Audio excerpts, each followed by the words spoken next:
When I was a kid and we went hiking with one of my aunts and uncles, we would be climbing these mountains in the Pacific Northwest. And I remember we'd get so tired and so exhausted, even though it was beautiful. We'd always ask my uncle, when are we gonna get there? When are we gonna get there? When are we gonna get there? And without fail, he would always say, oh, it's just around the next bend.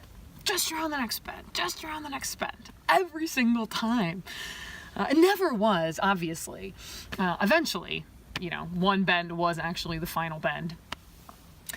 In today's gospel, it's the Transfiguration, and there's a line there that we kind of miss, and it's that Jesus led Peter, James, and John up a mountain. Cool. Right? We move on. We go straight to the summit when we're talking about this story.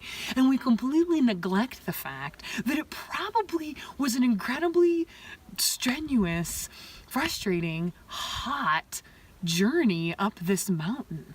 I mean, they probably had switchbacks. They were going back and forth. And by the time they get up there, they're probably exhausted. I mean, they just climbed a frigging mountain. And we make these jokes sometimes about the Transfiguration, don't we? We just want to stay on the mountaintop. And I think we forget about the hard work it takes to get to glory. The time and the effort and the right decision making that it takes to get us to a place where our hearts are disposed to receive God. The day in and day out of holiness, essentially. And this Lent, as we continue to enter into the Lenten season, as we continue to enter into what it means to be in the desert, we can't forget that piece.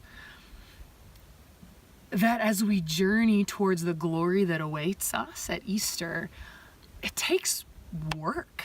It takes a lot of work to follow Jesus, to choose virtue, to grow as an integrated human being. It takes a lot of work. So this week, don't be afraid, take courage, and accept Jesus' invitation to journey with him up the mountain, to journey with him into the desert, to journey with him into the longing.